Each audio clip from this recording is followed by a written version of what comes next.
Hi, I'm Beverly Pingino, and I feel honored to be able to tell you about my story and how I got to know the wonderful people that go to this church and what they've done for me. I basically had the best husband in the whole world, and we kind of had a perfect little life, and everything was going great. And we moved from Texas here, and then all of a sudden my husband started having trouble remembering things, and he's the one that said he thought he had Alzheimer's, and sure enough, he had Alzheimer's. We just all got depressed about the whole thing. My husband passed away in 2007, and after that my son kind of went into depression for 2 years, and my daughter was just quiet about the whole thing. But I was depressed too, because I just didn't know what to do, and I was overwhelmed with having to do everything myself. Because I'm disabled also. I have a balance disorder and severe sinus condition that makes it so I don't know from day to day if I'll be able to go out and do work or anything like that. And my friend, I have a friend from church that called me and said that she had a friend that would like to come over and help me out. And I was just amazed that this was out of the blue. I'm a member of a Bible study, and they had been helping me, but this was a person from Lake Norman Baptist Church, and I didn't even know where it was. And I belonged to a Methodist church, so it wasn't Methodist church, it was a Baptist church.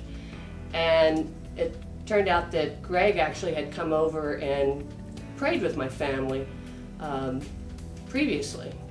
And when they did come over to help out, as I said, I was really depressed and didn't think I could handle everything. And they just showed up and worked and helped me at the house. And afterwards, we had really good fellowship. I just felt like the people from Lake Norman were so kind, and I felt an instant friendship and an instant sense that it wasn't just these people, but Christ was there working through them. I just think it's tremendous that this church sends such a large number of people out to help. And as a widow, there are just so many sort of honey-do lists that don't get done, leaks that I didn't even know I had, doors that wouldn't shut, and the men just, they took direction about, is it okay if I do this? But they just took over and did wonderful repairs and taking care of my yard that I just cannot do because of my balance disorder. And the women just not only cleaned up my kitchen and straightened things up, but they rearranged my furniture, and the house is totally different. It feels homey.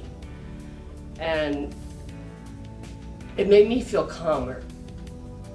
And again, just please go out and interact with your neighbors. They don't have to be a member of your church, but there are so many people out there that need help. They don't know how to ask for it. And that's where I was. I did not know who to ask or how to ask. And you always know there are people worse off. But there's so much you can do in your own neighborhoods, and it will mean a lot to the people in the neighborhoods. And you will end up bringing them to Christ. So please take part in the mission projects that this church does, and go out and change people's lives like the members of your church have already done for me.